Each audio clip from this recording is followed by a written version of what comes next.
Encounter मैंने मांगा था, खून के बदले हमने मांगा था।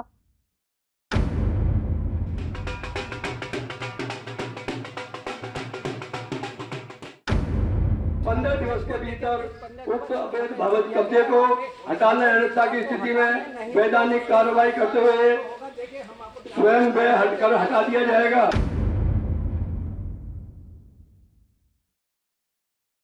गाजियाबाद के सूर्या प्रताप चौहान हत्याकांड के बाद योगी सरकार का ताबड़तोड़ एक्शन लगातार जारी है। पहले सूर्या का गुनहगार असद मुठभेड़ में ढेर हुआ और अब उसके परिवार पर बुलडोजर वाली आफत के बादल मंडरा रहे हैं। बिल्कुल सही सुना आपने, ये ढोल असद के घर के बाहर बजा है। उसके नवनीत विहार वाले घर पर नोटिस भी चिपका दिया गया है।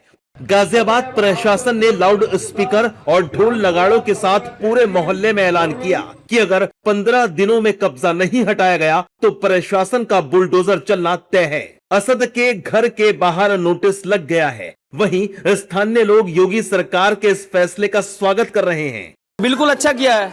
15 दिन का समय दिया ना, तो 15 दिन से पहले ये टूटना चाहिए और टूटेगा जरूर, क्योंकि हमें बाबा के कानून पे बिल्कुल भरोसा है, पुलिस प्रशासन पे भरोसा है। थोड़ा सा लेट होता है, दुरुस्त होता है, जो भी काम होगा पक्का होगा। और इससे हम लोग बस थोड़ी सी आक्रोशित में है कि भाई जो जैसे हत्या किया और एक भी लोगों ने उसे बचाने नहीं किया, एक भी लोगों ने हॉस्पिटल पहुंचाने के प्रयास नहीं किया। अगर हॉस्पिटल भी पहुंचाने के प्रयास करते तो शायद वो लड़का आज जीवित रहता। पूरा विश्वास है, जैसा एनकाउंटर हुआ है उनका बहुत अच्छी तरीका से, क्या योगी बाबा पे उनकी सरकार पे बहुत आश्वासन है कि इसलिए नोटिस लगाया 15 दिन का।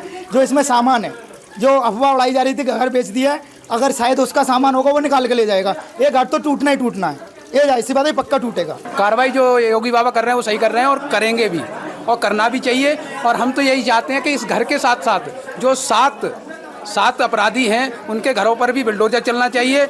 वहीं सूर्या की मां सुमन का कहना है कि बाकी आरोपियों का भी एनकाउंटर होना चाहिए और सभी आरोपियों के घर बुलडोजर कार्रवाई होनी चाहिए। एनकाउंटर मैंने मांगा था, खून के बदले हमने मांगा था, तो हमें एनकाउंटर मिला है और हमें की और एनकाउंटर चाहिए। अच्छाओं के घरों पर बुलडोजर चलना चाहिए। जहां यूपी सरकार का एक्शन सूर्या के परिवार और जनता को रास आ रहा है, वहीं इस पर सियासत भी जबरदस्त हो रही है। सपा नेता अबू आजमी यूपी सरकार को घेर रहे हैं और कह रहे हैं कि यूपी में धर्म देखकर एनकाउंटर हो रहा है। धर्म को देख के किया जा रहा है। अगर किसी मुसलमान को किसी ने मार दिया तो उसका एनकाउंटर जल्दी नहीं होता है। किसी यादव को मार दिया उसका एनकाउंटर जल्दी नहीं होता है। लेकिन किसी हिंदू को किसी और मुसलमान ने मार दिया या किसी यादव ने मार दिया तो उनका जल्दी इनकाउंटर होता है। ये कोई तरीका नहीं है। आप इसको धर्म को मत बीच में लाइए। क्रिमिनल है, मुस्लिम हो, हिंदू हो, सिख हो, ईसाई हो, पारसी हो, कोई भी हो, उसके साथ एक ही तरह से उनको निपटना चाहिए। मुख्य आरोपी है वो मारा गया है, जो फरार हैं वो भी मारे जाएं। ऐसी जनता की भी मांग है, बुलडोजर चलें। और जो अभी गिरफ्तार हुए वो फास्ट ट्रैक कोर्ट में मुकदमा चले। ये देश धर्म के आधार पर बटा है, ये जिहादियों के लिए नहीं है। जिनको यहाँ नहीं रहना, जिहाद करना है, गजवा हिंद करना हो जाए पाकिस्तान, यानी ढूंढी जगह नहीं मिलेगी, पीढ़ियां याद करेंगी। अब हिंदू जाग चुका है, अब कोई सहन करने वाला नहीं है। 28 मई को 17 साल के सूर्या की चाकुओं से गोदकर बेरहमी से हत्या कर दी गई थी। योगी सरकार के अब तक के एक्शन से साफ है कि सूर्या के किसी भी दोषी को बख्शा नहीं जाएगा। अब देखना होगा कि नोटिस के बाद असद का परिवार खुद की कार्रवाई करता है या योगी का बुलडोजर गरजता है।